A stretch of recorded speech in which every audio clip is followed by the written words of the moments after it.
ખેડપુર ખાતે ઘરમાંથી ઝડપાયો છે શંકાસ્પદ ઘીનો જથ્થો। અગ્રેશ્વર સોસાયટીના મકાન નંબર 400માં બનાવવામાં આવી રહ્યું હતું આ શંકાસ્પદ ઘી। અલગ અલગ સાઇઝના ડબ્બામાં પેકિંગ પણ કરવામાં આવતું હતું। ઘી યદુગીરી બ્રાન્ડના નામથી પેકિંગ કરાતું હતું। શંકાસ્પદ આ ઘી માંડવી પોલીસે બાતમીના આધારે દરોડા પાડ્યા અને ત્યારબાદ અલગ અલગ સાઇઝના ડબ્બાઓમાં જે પેકિંગ કરાયેલું ઘી હતું તે પકડી લીધું છે, એટલે કે ઝડપી પાડ્યું છે। 6.65 લાખની કિંમત છે તેની અને 810 લીટર આ શંકાસ્પદ ઘી ઝડપી પાડવામાં આવ્યું છે। પોલીસે તમામ જથ્થામાંથી સેમ્પલ પણ લીધા છે। લેબ ટેસ્ટિંગ માટે તેને મોકલવામાં આવ્યા છે અને ત્યારબાદ ખ્યાલ આવશે કે આ ગુણવત્તાયુક્ત હતું કે નહીં જે શંકાસ્પદ ઘીનો જથ્થો ઝડપાયો છે તે। તો માંડવીના ખેડપુરમાંથી ઝડપાયું છે અને કિંમત પણ લાખોમાં તેની છે। 810 લીટર આ ઘી છે। શંકાસ્પદ જથ્થો છે કારણ કે ઘરમાં જ બનાવવામાં આવતું હતું, ત્યારે સવાલ એ છે કે આ જે ઘરમાં બનાવાતું હતું તે ઘી યોગ્ય છે કે નહીં, ખાવા માટે યોગ્ય છે કે નહીં, કે પછી તેને કારણ કે હવે એવું છે કે કેમિકલથી પણ આ પ્રકારની વસ્તુઓ બનાવવામાં આવતી હોય છે। વધુ અપડેટ મેળવીશું સંવાદદાતા કેતન પાસેથી। જી કેતન, શંકાસ્પદ ઘીનો જથ્થો ઝડપાયો છે, આ ઘી અંગે શું કહેવું છે? શું તેને લેબ ટેસ્ટ માટે મોકલાયું છે? ક્યારે રિપોર્ટ આવશે? શું વધુ વિગત? ચોક્કસથી વાત કરું તો સુરત શહેર અને સુરત જિલ્લે એક નકલીનું હબ બની જવા પામ્યું છે। ખાસ કરીને વાત કરવામાં આવે તો સુરત જિલ્લાના માંડવી તાલુકાના ખેડપુર ખાતે આવેલ અગ્રેશ્વર સોસાયટીના મકાન નંબર 400માંથી શંકાસ્પદ નકલી ઘીનો જથ્થો માંડવી પોલીસે ઝડપી પાડ્યો છે।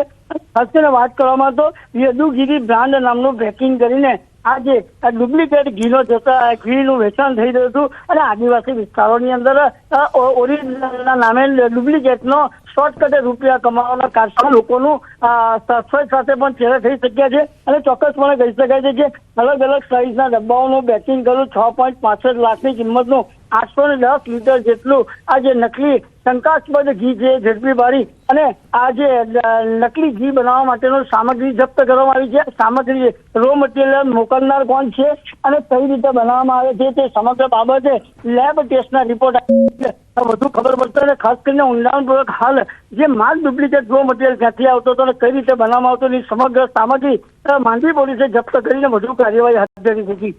જી, આપનો આભાર।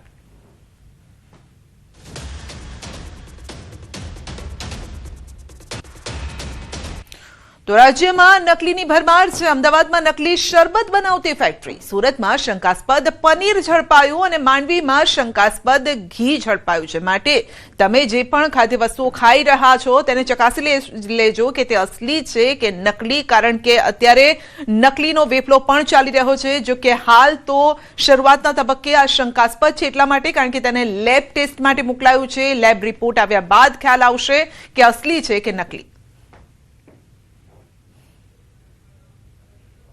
યુદ્ધના સંકટ વચ્ચે અમેરિકા અને ભારત પાસેથી આશા, ભારત અમેરિકામાંથી તેલ ખરીદે તેવી આશા છે। અમેરિકાના ટ્રેઝરી સેક્રેટરીએ ભારતને કરી છે અપીલ। સ્કોટ બેસેન્ટે ભારતને અપીલ કરી છે। અમેરિકામાં તેલ ગેસ ઉત્પાદન ઉચ્ચ સ્તરે છે, બેસેન્ટનું કહેવું છે। આશા છે કે ભારત અમારી પાસેથી તેલ ખરીદી વધારશે।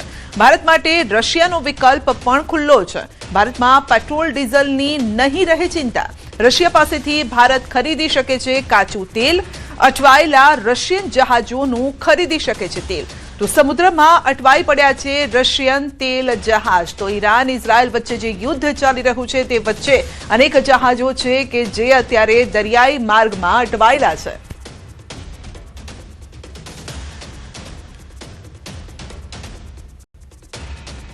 તો મહાયુદ્ધ લાંબુ ચાલવાના ભણકારા। યુએસ, ઇઝરાયલ અને ઈરાન યુદ્ધનો 7મો આ દિવસ છે। ઈરાને ઇઝરાયલ પર મિસાઇલો છોડી ઈરાને 3 શહેરોને બનાવ્યા નિશાન। તો હાઇફા, તેલ અવીવ, જેરુસલેમમાં હુમલો। ઇઝરાયેલી સૈનિકો પર હુમલા શરૂ કર્યા છે। તો ઈરાને 3 શહેરોને નિશાન બનાવ્યા છે। હાઇફા, તેલ અવીવ, જેરુસલેમમાં હુમલો કરવામાં આવ્યો છે અને આ હુમલાનો 7મો દિવસ છે। 7 દિવસ થઈ ગયા છે હુમલામાં। અત્યારે કોઈ જ શાંતિના અત્યારે કોઈ પ્રકારના એંધાણ અત્યારે દેખાઈ નથી રહ્યા અને એ વચ્ચે વિશ્વના અન્ય જે દેશો છે તેમની સ્થિતિ પણ અત્યારે હાલના તબક્કે સ્થિર છે, પરંતુ આગળના સમયમાં સ્થિતિ બગડી શકે છે. ઇઝરાયલ અને ઈરાન વચ્ચેનું યુદ્ધ હવે ભયાનક મોડ પર પહોંચી ગયું છે. ઈરાને ઇઝરાયલ પર એક પછી એક સેંકડો આ પ્રકારની, કારણ કે દરેક સેકન્ડે કંઈક ને કંઈક હલચલ જોવા મળી રહી છે, તો સેંકડો મિસાઇલો છોડીને આખા દેશને ધ્રુજાવી દીધો છે. માત્ર ઇઝરાયલ જ નહીં, પરંતુ આ વિસ્તારમાં તહેનાત અમેરિકી દળો પર પણ હુમલાઓ તેજ થઈ ગયા છે. ઇઝરાયલના ખૂણે ખૂણે અત્યારે ખતરાની સાયરન ગુંજી રહી છે. સાયરન વાગતા સમગ્ર વિસ્તારમાં અફરાતફરીનો માહોલ જોવા મળ્યો છે. લોકો બંકર તરફ ભાગતા નજરે પડી રહ્યા છે.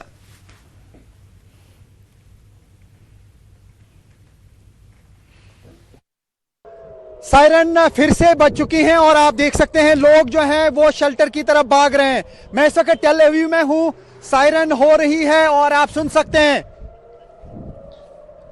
मैं दिखाने की कोशिश करूंगा आपको. आगे जो है लोग सायरन सुनते ही भाग रहे हैं.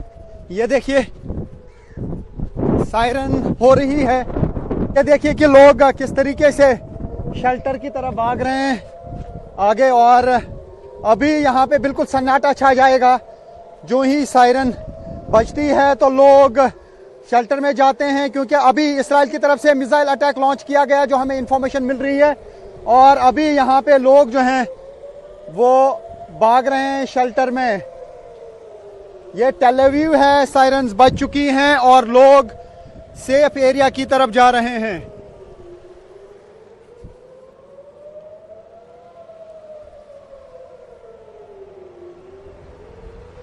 तो आप सुन सकते हैं लोग जो हैं अभी आप देख सकते हैं कि अंदर भागते भागते जा रहे हैं. होटल्स के अंदर जहां पर भी ये बंकर बने हुए हैं, बॉम्ब शेल्टर्स जहां जहां पे भी बने हैं, वहां की तरफ लोग जा रहे हैं. आप देख सकते हैं अभी सन्नाटा छा गया है फिर से यहाँ पे सड़कों पे, क्योंकि लोग शेल्टर की तरफ भाग रहे हैं. अभी सायरन बजी है और हम इस वक्त हैं टेल अवीव में. बार बार सायरन्स बज रही हैं. बार बार ईरान की तरफ से जो है वो मिसाइल और रॉकेट से हमला किया जा रहा है. ઈરાન અને લેબનાન દ્વારા ઇઝરાયલ પર સતત હુમલાના દ્રશ્યો સામે આવ્યા છે. તેલ અવીવમાં ગ્રાઉન્ડ ઝીરો પર પહોંચી ન્યૂઝ 18ની ટીમ. इस वक्त टेल अवीव में उस जगह पर हूं जहां पर ईरान के मिसाइल्स ने तबाही मचाई है. और आप देख सकते हैं क्या हाल हुआ है यहाँ पे. अभी मैं दिखाने की कोशिश करूंगा क्योंकि मैं उस बिल्डिंग के अंदर हूं जहां पे पूरी तबाही हुई है इस मिसाइल अटैक से. ये देख सकते हैं आप हर तरफ से यहाँ पे सब कुछ तबाह हुआ है. और न्यूज़ 18 इंडिया की टीम है रियल ग्राउंड जीरो पर उस बिल्डिंग के अंदर जहां पर गिरा है ईरान का मिसाइल. तो आप देख सकते हैं क्या तबाही मचाई है मिसाइल अटैक्स ने यहाँ पर. और हर तरफ से हम देख रहे हैं कि यहाँ पर सब कुछ तहस नहस हो चुका है. इर्द गिर्द बहुत ज़बरदस्त तबाही है इन घरों के अंदर. काफ़ी सारे घर जो हैं पूरी तरह से ढह गए हैं इस टेल अवीव के एरिया में इस मिसाइल अटैक से. और न्यूज़ 18 इंडिया की टीम है रियल ग्राउंड ज़ीरो पर दिखा रहे हैं आपको वो सच जो बाकी चैनल्स आप तक नहीं पहुंचा पा रहे हैं. तो यहाँ पे आप देख सकते हैं कि मिसाइल से क्या तबाही हुई है. ईरान लगातार अटैक कर रहा है इसराइल पर. इसराइल और अमेरिका की तरफ से भी ईरान पे लगातार अटैक्स किए जा रहे हैं. ये रेस्क्यू ऑपरेशन की टीमें हैं. ये सारा मलबा यहाँ पे हटा रहे हैं जो तबाही यहाँ पे ईरान के मिसाइल अटैक्स ने मचाई है. और इर्द गिर्द में दिखाने की कोशिश करूँगा जो इर्द गिर्द बिल्डिंग्स हैं वो पूरी तरह से तबाही हुई है. ये टेल अवीव है और टेल अवीव में भी काफ़ी सारे मिसाइल्स और रॉकेट्स गिरे हैं. और अभी तक ऑफिशियल फिगर्स ये हैं कि 12 लोगों की इसराइल में मौत हुई है. काफ़ी सारे लोग ज़ख्मी हुए हैं. प्रॉपर्टी डैमेज बहुत ज़्यादा है क्योंकि जहाँ पर भी मिसाइल गिरता है वहाँ इर्द गिर्द बहुत ही ज़बरदस्त तबाही हो जाती है. ये आप देख सकते हैं कि क्या हाल हुआ है यहाँ की बिल्डिंग्स का. हालांकि काफ़ी मजबूत बिल्डिंग्स होती हैं ये, लेकिन जब मिसाइल गिरता है तो इर्द गिर्द बिल्डिंग्स जो हैं हर तरफ से तबाह हो जाती है. और न्यूज़ 18 इंडिया की टीम है रियल ग्राउंड ज़ीरो पर उस बिल्डिंग के अंदर जहाँ पर तबाही हुई